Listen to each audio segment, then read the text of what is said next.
할렐루야, 청약교회 신용훈 목사입니다. 오늘 성경 말씀 창세기 39장 보겠습니다. 창세기 39장입니다. 요셉이 이끌려 애굽에 내려가매 바로의 신하 친위 대장 애굽 사람 보디발이 그를 그리로 데려간 이스마엘 사람의 손에서 요셉을 산이라. 여호와께서 요셉과 함께 하심으로 그가 형통한 자가 되어 그의 주인 애굽 사람의 집에 있으니 그의 주인이 여호와께서 그와 함께 하심을 보며 또 여호와께서 그의 범사에 형통하게 하심을 보았더라. 요셉이 그의 주인에게 은혜를 입어 섬김에 그가 요셉을 가정 총무로 삼고 자기의 소유를 다 그의 손에 위탁하니 그가 요셉에게 자기의 집과 그의 모든 소유물을 주관하게 한 때부터 여호와께서 요셉을 위하여 그 애굽 사람의 집에 복을 내리심으로 여호와의 복이 그의 집과 밭에 있는 모든 소유에 미친지라. 주인이 그의 소유를 다 요셉의 손에 위탁하고 자기가 먹는 음식 외에는 간섭하지 아니하였더라.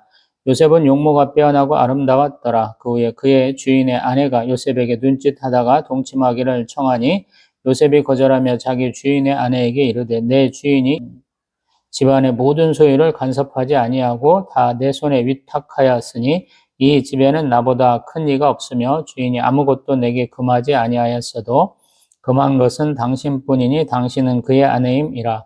그런즉 내가 어찌 이 큰 악을 행하여 하나님께 죄를 지으리이까. 여인 날마다 요셉에게 청하였으나 요셉이 듣지 아니하여 동침하지 아니할 뿐더러 함께 있지도 아니하니라. 그러할 때 요셉이 그의 일을 하러 그의 집에 들어갔더니 그 집 사람들은 하나도 거기에 없었더라. 그 여인이 그의 옷을 잡고 이르되 나와 동침하자. 그러나 요셉이 자기의 옷을 그 여인의 손에 버려두고 밖으로 나가매 그 여인이 요셉이 그의 옷을 자기 손에 버려두고 도망하여 나감을 보고 그 여인의 집 사람들을 불러서 그들에게 이르되 보라, 주인이 히브리 사람을 우리에게 데려다가 우리를 희롱하게 하는도다. 그가 나와 동침하고자 내게로 들어오므로 내가 크게 소리 질렀더니 그가 나의 소리 질러 부름을 듣고 그의 옷을 내게 버려두고 도망하여 나갔느니라 하고 그의 옷을 곁에 두고 자기 주인이 집으로 돌아오기를 기다려 이 말로 그에게 말하여 이르되 당신이 우리에게 데려온 히브리 종이 나를 희롱하려고 내게로 들어왔으므로 내가 소리질러 불렀더니 그가 그의 옷을 내게 버려두고 밖으로 도망하여 나갔나이다. 그의 주인이 자기 아내가 자기에게 이르기를 당신의 종이 내게 이같이 행하였다 하는 말을 듣고 심히 노한지라. 이에 요셉의 주인이 그를 잡아 옥에 가두니 그 옥은 왕의 죄수를 가두는 곳이었더라. 요셉이 옥에 갇혔으나 여호와께서 요셉과 함께 하시고 그에게 인자를 더하사 간수장에게 은혜를 받게 하심에 간수장이 옥중 죄수를 다 요셉의 손에 맡김으로 그 재반 사물을 요셉이 처리하고 간수장은 그의 손에 맡긴 것을 무엇이든지 살펴보지 아니하였으니 이는 여호와께서 요셉과 함께 하심이라. 여호와께서 그를 범사에 형통하게 하셨더라. 아멘. 할렐루야. 오늘은 2024년 5월 2일 목요일 오후 5시 조금 전입니다. 만연한 봄이네요. 막 지나다니다 보면 꽃가루들이 막 묻어나요. 날은 엄청 화창하고. 창세기 39장은 요셉의 얘기를 하죠. 지난번에 봤던 38장은 요셉은 애굽의 종으로 팔려갔다 그랬는데 유다 얘기를 좀 했었죠. 유다가 결혼을 하고 또 자녀 셋을 두고 그럼에도 불구하고 맨 마지 우리 엘이 하나님 앞에 범죄해서 하나님께 죽임을 당하고 또 그래서 그의 둘째 아들 오난에게 그의 형의 기업을 이어줘라 그랬는데 그 오난도 사고를 쳐가지고 또 죽었죠. 그러다 보니까 막둥이까지 이를까봐 걱정스러워가지고 우리 며느리 다말을 친정으로 보냈었는데 다말이 가만히 보니까 막둥이 도련님이 다 크도록 자기를 부르지 않더라라는 거야. 그래서 과부로 위장을 해가지고 시아버지하고 이렇게 아기를 만들어 버렸죠. 그래서 조금 뭐라고 하기 좀 난감한 상황을 좀 얘기를 하다 끝났죠.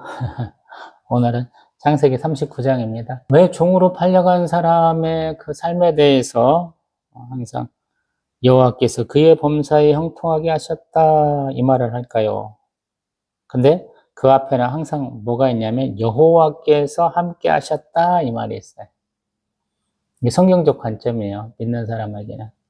내 삶이 뭐 깊은 수렁과 웅덩이, 시편 40편에 나오는 것처럼 그렇게 진창을 막 헤맬 때, 그럴 때조차도 하나님이 함께 하시면 내가 복받은 것이고 만사가 형통하게 되는 것이다. 이렇게 표현을 하는 거예요. 우리가 볼 때는 종으로 8년 간 것도 안쓰러운 것이고 또 그 종에서 조금 집안을 다스리는 가정 총무가 된 거, 총지휘가 된 것이 그래도 불행 중 다행인데 그 다행히 다시 주인의 아내, 여주인의 그 유혹을 뿌리침으로 인해서 이제 나라에서 가장 큰 중죄인들만 갇히는 그 감옥까지도 갇히게 되는 것을 우리 모세는 하나님께서 형통하게 하셨다 그래요. 참 이해가 안 되죠. 성경이 그래서 우리가 일반적으로 보는 관점으로 볼 수는 없는 거예요. 지금 모세라면 애굽의 그 왕궁이라든가 정치, 경제, 종교가 어떻게 이루어지는지를 알만한 사람이죠. 이스라엘 백성 중에서 가장 정통할 수 있는 사람이에요. 왜냐하면 양자로 입양돼가지고 궁정에서 상당한 오랜 기간을 살았잖아요. 그러니까 알 수 있는 것인데 그가 이렇게 표현을 해주는 거죠. 많은 생각을 했을 것 같아요. 모세는 이 요셉의 얘기를 이렇게 쭉 쓰면서 상당한 자기의 과거를 한번 돌아보는 계기가 되지 않았을까 싶습니다. 1절부터 보면 요셉은 이스마엘 사람의 손에서 애굽 사람 보디발에게 팔렸다 그래요. 굉장히 고위직이죠. 우리 보면 청와대 경호실장 정도 되시는 분이 아닐까 싶어요. 굉장한 고위직한테 팔렸어요. 근데 그가 하나님이 함께 하심으로 그가 형통한 자가 되었다 그래요. 만약에 친위대장쯤 되면 아마 땅과 재산이 많았을 것 같잖아요. 그러면 땅이 많으면 가서 뭐 땅을 일궈야 되고 또 만약에 배를 갖고 있으면 물고기를 잡아야 되고 또 양이 많으면 또 양을 쳐야 되잖아요. 근데 아무튼 요셉은 그 보디발의 집 안에서 일을 하게 된 것 같아요. 그래서 이게 형통하다라고 표현하는 것 같아요. 우리 그냥 농사나 짓고 그러면 거기에서 그냥 평생 동안 잊혀진 사람처럼 살아야 되잖아요. 그리고 권력자의 밑에 있는 사람들이 더 가혹할 수 있거든요. 왜냐하면 자기가 항상 신경을 곤두서고 살아있기 때문에 그 화를, 그 감정적인 피로감을 어디에 풀어야 되니까 더 힘들 수 있거든요. 유명한 사람 밑에 있는 사람들이 되게 힘들다고 그러잖아요. 그 사람들의 스트레스를 다 받아줘야 되잖아요. 그래서 사람 유명한 거 쫓아다닐 필요 없다 그러잖아요. 유명한 사자 직업들 밑에 있는 비서급에 해당하시는 분들은 다 고통을 좀 받으시는 거죠. 다 받아줘야 되잖아요. 상대를 해줘야 되니까. 이름난 사람은 왜 이름나냐면 독특한 지식도 있고 지위도 있고 달란트도 있을 것인데 그 독특하다는 것은 어떤 면에서 한쪽은 또 기운다는 뜻이거든요. 완벽한 사람은 없다는 전제하에서 그러면 그걸 또 받아줘야 되잖아요. 그래서 만만치 않은 것이죠. 또 그가 그렇게 살 수 있었던 건 뭐냐면 그의 주인 이 보디발이라는 사람이 요셉과 같이 함께 하시는 것이다. 하나님이 요셉과 함께 하신다라는 것을 깨달았다라는 거예요. 보고 알았다라는 거예요. 자한테 뭔 일을 맡기면 잘 되더라. 이렇게 얘기한다는 거예요. 이게 참 대단한 거예요. 우리도 삶을 살아보다 보면 이게 그냥 하나님 은혜로 온 것 같아. 하나님 축복으로 왔어. 이런 경우가 있잖아요. 신명기 8장 가면 그 얘기를 꼭 할 건데 내 힘과 능력으로 한 것이 아니고 하나님의 축복하심으로 하나님의 은혜로 얻은 것이 확실해 이렇게 믿어질 때가 있고요. 또 어떤 때는 내가 얼마나 피땀 흘리면서 노력했는데 하나님 내 이러한 노력 이러한 수고를 보시지도 않고 그냥 나를 그냥 두셨어 이렇게 할 때도 있잖아요. 근데 이 보디발이라는 사람이 보기에 요셉의 모든 하는 일은 하나님이 함께 하시고 그를 형통하게 하시더라라는 거. 우리 어떤 일정한 지위에 있으면 밑에 사람들이 많이 있잖아요. 그럼 그 사람들을 평가할 수 있는 기회를 갖고자 하잖아요. 또 그들에게 자기를 나타낼 수 있는 어떤 계기들을 주려고 그러잖아요. 그래서 여러 가지를 시켜볼 거 아니에요. 그러면 그것이 일반적인 사람은 안 될 것 같아 하는 것도 있고, 반대로 이건 아주 특별한 사람도 하기 힘들 것이야 라고 느껴지는 것도 있을 거 아니에요. 근데 그 수많은 검증 과정을 통해 보니까 요셉은 하나님이 함께 하시더라라는 대단한 거죠. 우리가 생활을 하다 보면 일이 굉장히 꼬이고 잘 안 될 때가 많아요. 그러면 이거 왜 이랬지? 라고 그러는 거. 막 기도를 열심히 했어요. 소위 말해서 하나님 앞에 철야도 하고 금식 기도도 하고 작정 기도, 작정 예배도 다 하고 했는데도 안 될 때도 있잖아요. 근데 반대로 내가 그냥 마음에 복기만 했어. 이랬으면 좋겠어. 그러는데 그게 막 덜컥덜컥 이루어질 때가 있잖아요. 참 신기하잖아요. 그럴 때는. 이제 위에 있다 보면 많은 걸 느껴요. 저도 이제 부교육자 시절에 담임 목사님이 허락하셔갖고 이렇게 강대상에 올라가서 설교할 기회가 있으면 잘 보여요. 성도들이 어떻게 하는지 잘 보여요. 저는 쫄아가지고 원산 바라보고 자기 시선에 15도 바라보고 이런 스타일이 아니고요. 아이 컨택하는 스타일이라 다 보입니다. 얼마나 장난들을 많이 치시고 딴짓 하시고 땅콩 여시는 일이 다 보여요. 어떤 분은 참 은혜 받는 모습이 다 보이거든요. 똑같다는 것이거든요. 친위대장으로서 수많은 사람들을 거느려 보고 또 남의 밑에서 명령을 수행하다 보니까 요셉이 참 그런 사람이더라 라고 믿어지더라 라는 거예요. 그렇기 때문에 그를 가정 총무로 삼아서 자기 소유를 다 그에게 맡겼다라는 거예요. 그리고 참 우리 보디발의 판단이 맞게도 5절부터 보면 애굽 사람의 집에 이 보디발의 집에 하나님이 복을 주셨다. 그래서 집과 밭에 있는 모든 소유가 잘 되더라. 이런 거. 저는 시골 출신이기 때문에 아버지가 옛날에 해준 말씀이 있어요. 도둑벼라고. 농사 짓다 보면 똑같은 품종의 종자를 갖고 이렇게 뿌리고 가꾸게 되거든요. 근데 되게 거기에 예전에는 정부에서 만든 거 이렇게 씨나라 갖고 와서 그걸로 이제 이렇게 종자 삼아서 뿌리는 건데 옆집을 자꾸 보니까 그 집은 우리 집 것보다 엄청 잘 되더라는 거예요. 그래서 그 사람이 부럽다 그러면서 지나다니면서 이렇게 한 줌씩 몰래 나다서 훑어갖고 온 거야. 그래서 주머니에 몰라고 와가지고 그것을 나중에 이제 씨나라까지 많이 좀 확보해서 다음에 뿌렸더니 잘 되더라. 그래서 이게 도둑뼈거든요. 이게 지금 그런 상황이에요. 같이 비교를 해봤어요. 우리는 친위대장 높은 사람이야 얘기를 하고 있지만 청와대 경호실장 높아봐야 얼마나 높겠어요. 그 사람 직급이. 장차관급도 아닐 거 아니야. 그러면 그 위에 막 층층으로 다 윗사람도 있을 거 아니야. 그러면 그 사람 주변에 잘 사는 사람도 있고 못 사는 사람도 있고 그러겠지만 지위가 높은 사람도 있고 비슷하거나 낮은 사람도 있겠지만 서로 이렇게 비교당할 수 있는 상황이 오잖아요. 올해 농사는 어떻게 됐지? 우리 집 수입 지출은 어떻게 됐지? 재정 상황을 볼 거 아니에요. 근데 요셉에게 딱 맡기니까 잘 되더라라는 거. 우리 예전 같으면 또 그런 경우도 있잖아요.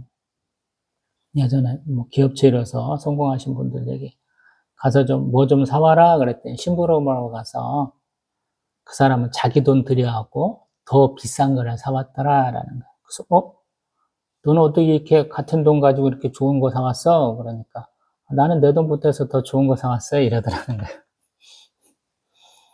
옛날에 장사를 하려면은 이렇게 좀 이렇게 애누리를 좀 받아야 되죠. 밀고 당기는 밀당을 좀 할 줄 알아야 된다고 생각을 했잖아요. 근데 그 사람은 그렇게 했다고. 일본의 우리 도쿠가와 이에야스나 그 앞에 이제 토요토미 히데요시 같은 경우, 토요토미 히데요시는 그 종 출신이잖아요. 그래서 그 주인에게 잘 보이려고 겨울에 주인의 신발을 자기 품에 이렇게 껴안고 있다가 주인이 딱 나오면 따뜻한 신발 신을 수 있도록 내놨다는 그런 사람 아닙니까? 그래서 전국을 통일하고 우리 조선까지 침략한 사람이잖아요. 처음에는 부부가 만나가지고 거적대기 하나 놓고 맞자라고 시작한 사람인데 나중에는 일본을 주무르는 절대 권력자가 된 것이죠. 여기도 마찬가지인 것 같아요. 니까짓 게 애굽에서 종으로 팔린 놈인데 얼마나 잘 되겠어? 하는 그 의심의 눈초리가 맡겨보니까 너무 잘 되는. 그래서 믿음의 눈으로, 확신의 눈으로 바라보게 되니까 다 맡기더라라는 거예요. 오로지 한 가지는 먹는 음식은 좀 제대로 좀 챙겨줘 이렇게 하는 것이죠. 가만히 보니까 너무 안 맞는 거예요. 유대인들이 먹는 것은 철저하게 길러줘야 되잖아요. 뭐 할랄만 있는 게 아니고 코셔라고 그래서 유대인들 음식도 유명하거든요. 세계적으로. 그렇게 지금 했다는 거예요. 우리 다니엘서에 나오는 우리 다니엘 선지자하고 세 친구가 왕이 제물로 썼던 그런 고기들 안 먹고 또 포도주라는 이런 술 같은 거 안 먹고 물과 빵과 뭐 채소 같은 걸로 뭐 먹고 이렇게 버텼던 거랑 비슷한 상황이 되는 거예요. 그러다 보니까 이 요셉을 주며가는 경우가 많겠죠. 주인은 일 잘한다고 이뻐하고. 근데 그 여주인은 뭐 때문에 우리 요셉을 눈여겨보냐면 너무 잘생겼다라는 거예요. 용모가 빼어나고 아름다웠다. 그래. 우리 그런 경우 있잖아요. 우리 김태희가 뭐 저기 우즈베키스탄 같은 데서는 밭을 간다 이런 표현이 있잖아요. 그래서 왜 그러냐면 미의 기준이 다르기 때문에 그러거든요. 우리 한국 사람들은 이렇게 콧대가 낮거나 얼굴이 좀 이렇게 뭐 눈이 이렇게 크게 뜨지 못한다는 거 서양 사람하고는 조금 다른 형상을 가졌잖아요. 골격 자체가. 그러다 보니까 우리 많은 사람들이 서양 사람들 다 잘생겼어 이렇게 얘기하지만 서양 사람들 가면 대부분 다 평범해. 이제 그 외모 얘기 제가 예전에 한번 했던 것 같은데 예전에 이제 18세기쯤에 되면 이제 투르크 제국이라고 그래서 지금 뭐 터키부터 해가지고 그 밑에 뭐 이슬람 국가들 저 이집트까지 딱 한 나라가 통치하고 있을 때쯤 되면 미의 기준이 지금과는 상당히 달랐던 것 같아요. 여자들도 보면은 여기에 뭐 수염도 조금 나기도 하고 막 그런 현상이 좀 많이 나잖아요. 여자들도 나이 먹고 그러면 호르몬 변화 때문에. 근데 그 당시는 그렇게 남성적인 모습을 가진 사람을 굉장히 미인으로 여겼던 것 같아요. 그래서 누군가 한번 얘기해 주는데 지금 봤을 때는 저의 미의 기준으로는 어떻게 저렇게 살았어 이런 스타일의 분을 보고 좋아가지고 상사병 걸려서 죽은 사람도 많다라고 그러더라고요. 지금 여기도 그럴 수 있어요. 요셉도 굉장히 잘생겼다라고 그러지만 우리 현재 눈은 아닐 수도 있어요. 압살롬도 굉장히 용모가 아름답다 그러는데 용모의 아름다움으로 말하는 것이 뭐냐면 머리카락이 그냥 풍성하더라. 깎으면 뭐 뭉텅이 막 무게가 잔뜩 나오더라. 그 머리가 이렇게 부엉부엉하고 많으니까 나중에 전쟁터 나가고 나귀 타고 가다가 머리가 그냥 나뭇가지에 걸려갖고 죽잖아요. 결국에는 이렇게 미의 기준은 많이 다른 것이거든요. 근데 이러한 여인이 자기를 사모하면서 강제로 남편 몰래 이제 성관계 하자라는 것을 계속 거부해 왔다는 거예요. 피 끓는 청춘인데 이걸 거부했다는 게 대단한 거잖아요.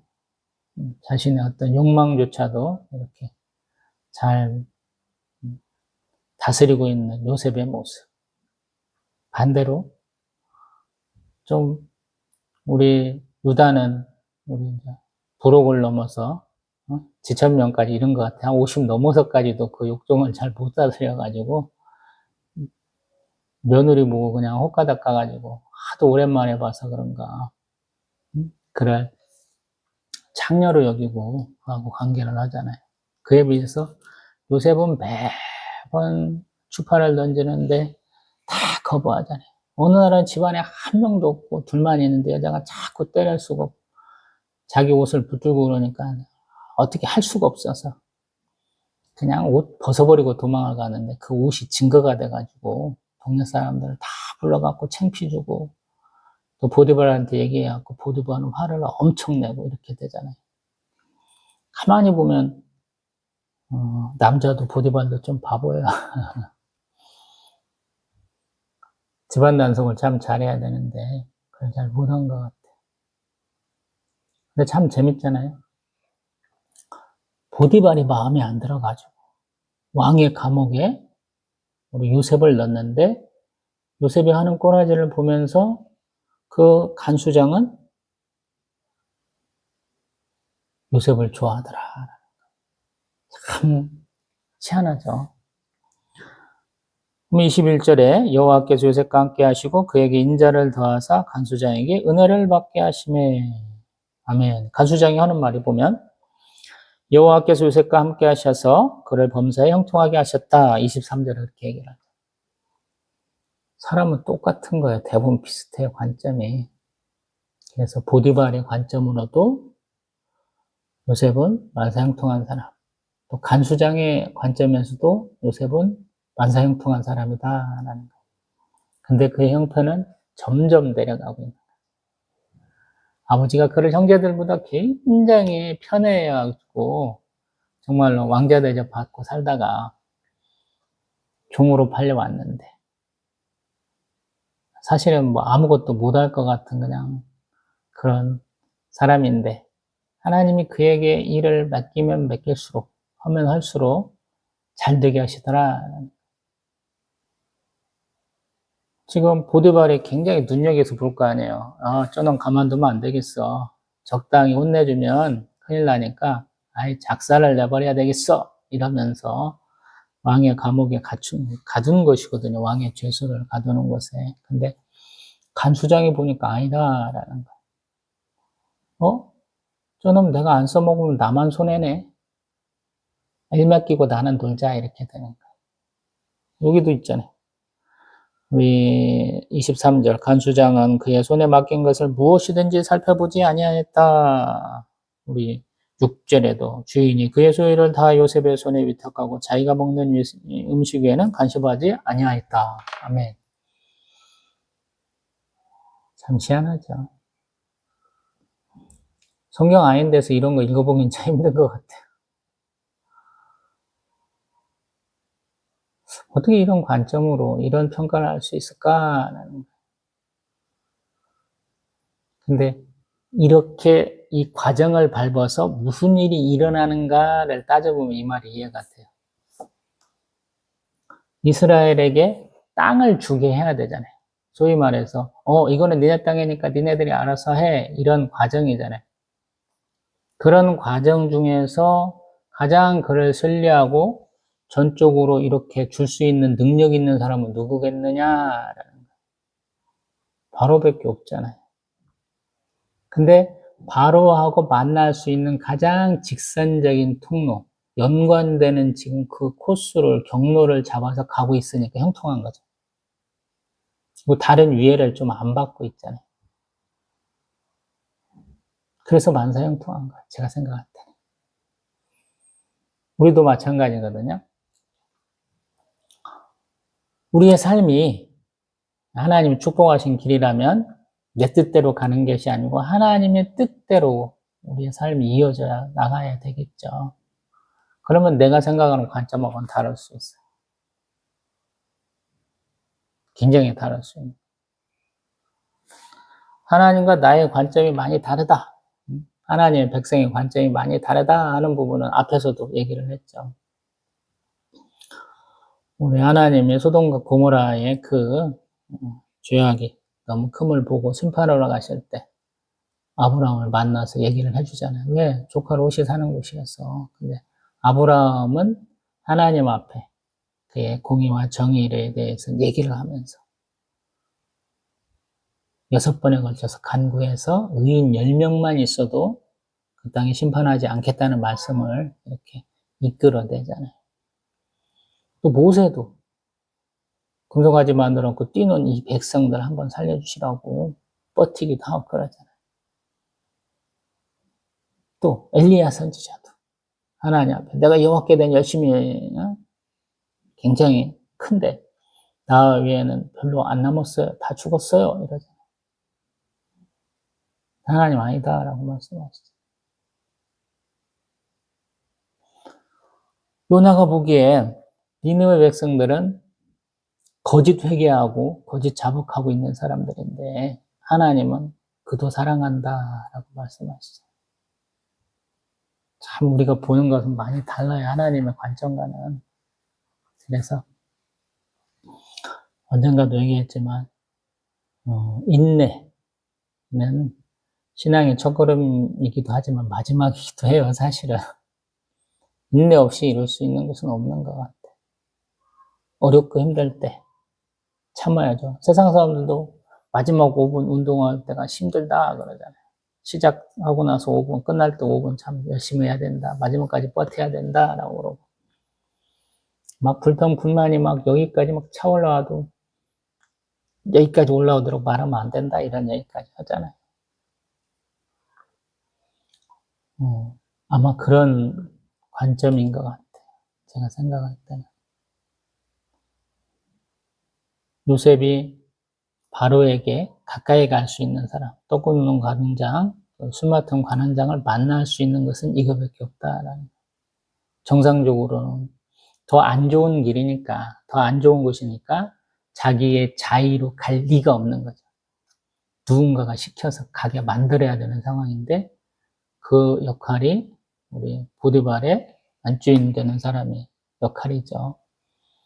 그래서 제가 사무엘 7장에 사라우메와 인생의 채찍으로 다윗의 자손을 왕에서 쫓아내기도 하시겠다라는 표현을 자주 쓰잖아요. 그래서 내가 그런 가해자의 역할도 할 수 있고 어떤 피해자의 역할도 할 수 있다라는 생각을 좀 많이 하고 있죠. 기억식 제 개인적인 생각. 그래서 한번 성경의 말씀이 절대적인 진리고 절대적인 가치를 두고 있다면 그것을 내가 이해해 보려고 노력하는 것이죠. 성경은 성령의 감동으로 쓰여진 책이고 교훈과 책망과 바르게 함과 의로 교육하기에 유익하다 그러잖아요. 그리고 하나님의 사람으로 온전하게 돼야 된다 그러잖아요. 그리고 모든 선한 행위를 할 수 있는 능력을 갖춰야 된다 이렇게 얘기하잖아요. 그 도구로서 성경을 얘기를 하죠. 하나님의 사람이 뭐예요? 예수님이 자기를 인자라 많이 하셨잖아요. 사람의 아들이라는 뜻이잖아요. 하나님의 사람이 되라 우리 사도 바울은 얘기하죠. 하나님의 사람은 하나님의 자녀로서 하나님의 뜻이 무엇인가 좀 깨닫고 그 뜻대로 준행할 수 있어야 되잖아요. 그래서 내가 가지고 있는 지식, 경험, 모든 것들을 다 삶을 다 투영을 해서 이해 안 가는 것들을 찾고 또 그 찾아진 것에 대해서 나름대로 해석을 한번 붙여보는 것이고 내가 왜 이 말씀을 받아들이지 못하는지 내 안에서 이렇게 충돌이 빵빵빵빵 일어나는지 한번 고민해 보는 것이죠. 그리고 하나님이 왜 이 말씀이 나에게 남게 하셨는지 고민해 보는 것이죠. 이게 렉시오 디비나 영적 독서의 가장 큰 장점이기도 하고 가치이기도 한 것이죠. 많은 분들이 하나님 함께 하셨어. 그를 형통하게 하셨어. 좋게 여기시잖아요. 근데 삶이 이렇게 쭉 다운되는 것은 이해가 안 되잖아요. 그 말씀 좋게 여겼으면 내 삶이 바뀌어도요. 할렐루야 아멘 해야 되잖아요. 집안에 불화가 생기고 내가 건강에 해쳐도 내가 경제적으로 가난해져도 사회적으로 매장당해도 할렐루야 아멘 해야 되잖아요. 근데 그러실 분도 별로 없잖아요. 용납 못 하잖아요. 그런 것을. 예전에 이 아산의 땅을 와가지고 이렇게 좀 만나뵌 분 중에 하나는 야, 교회 왔는데 왜 병이 더 생겨? 이러신 분들이 있더라고요. 교회 오면 병이 나아야 되는데 기도하면 하나님을 낫게 하셔야 되는데 왜 병이 더 생겨? 이러신 분들이 있더라고요.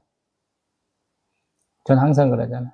아, 믿는 사람이라고 안 좋은 일 안 겪냐고, 사고도 나고 재해도 당하고 파산도 하고 이혼도 하고 뭐 슬픈 일 다 겪는다고 저는 그렇게 얘기하잖아요. 이게 관점의 차이. 그래서 좀 어려운 건 어렵다라고 저는 얘기를 해요. 저는 39장 보면서 굉장히 고민 많이 한 사람. 제가 늦게 이 믿음의 길에 섰잖아요. 그래서 믿으면서 많은 사람들한테 도움을 받아봤다든가 아니면 제 길이 형통했다든가 제 나름대로 이런 게 아니었기 때문에 고민을 많이 했거든요. 그러면서 요셉을 한번 이렇게 생각을 해봤어요. 저보다 더 심각하고 더 곤란한 지경에 있는 사람이잖아요. 근데 그는 이렇게 모세의 평가가 하나님 함께 하셔서 반사 형통하더라 이렇게 얘기하죠.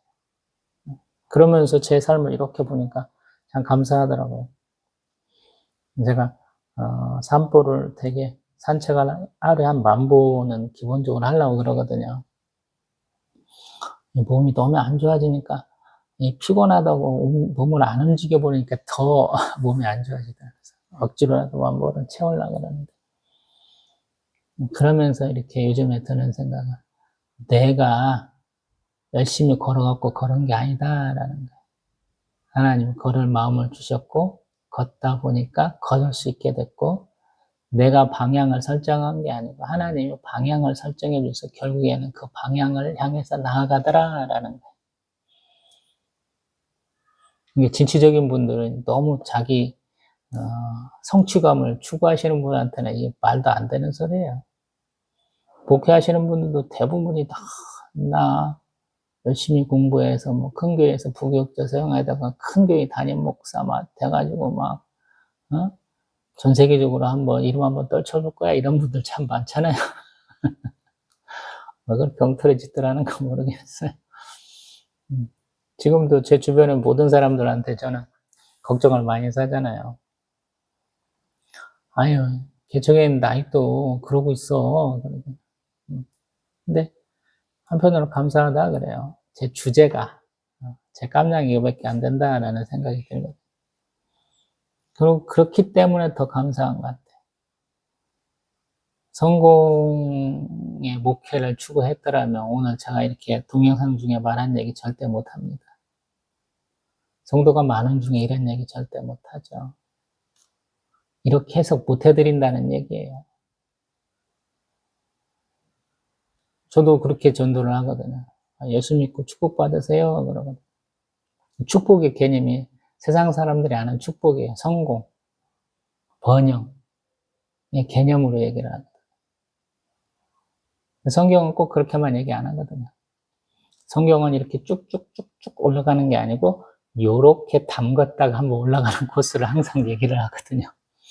많은 분들이 평균선 밑으로 이렇게 거의 나락에 빠지는 듯한 그런 표현, 그냥 쭉 추락하는 듯한 이 기분을 모르거든요. 감당을 못 하세요. 신앙생활도 이거를 원숙하게 감당을 해야 되는데 그런 분들이 별로 없더라고요.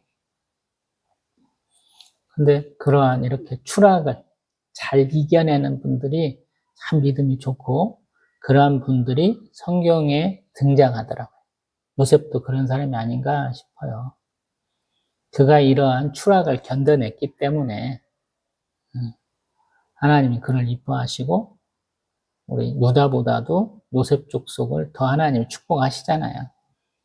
물론 이제 뭐 예수님께서 다윗 자손 가운데 나오시지만 북이스라엘이 분명히 더 부강하거든요. 좀 이렇게 엉터리 짓들 많이 해서 그렇지 번성도 많이 해요. 이제 추락은 끝이고 상승으로 본격적인 하나님이 그를 높이 올리시는 영광을 누리게 하시는 과정을 이제 40장부터 보겠습니다. 할렐루야. 또 뵙겠습니다.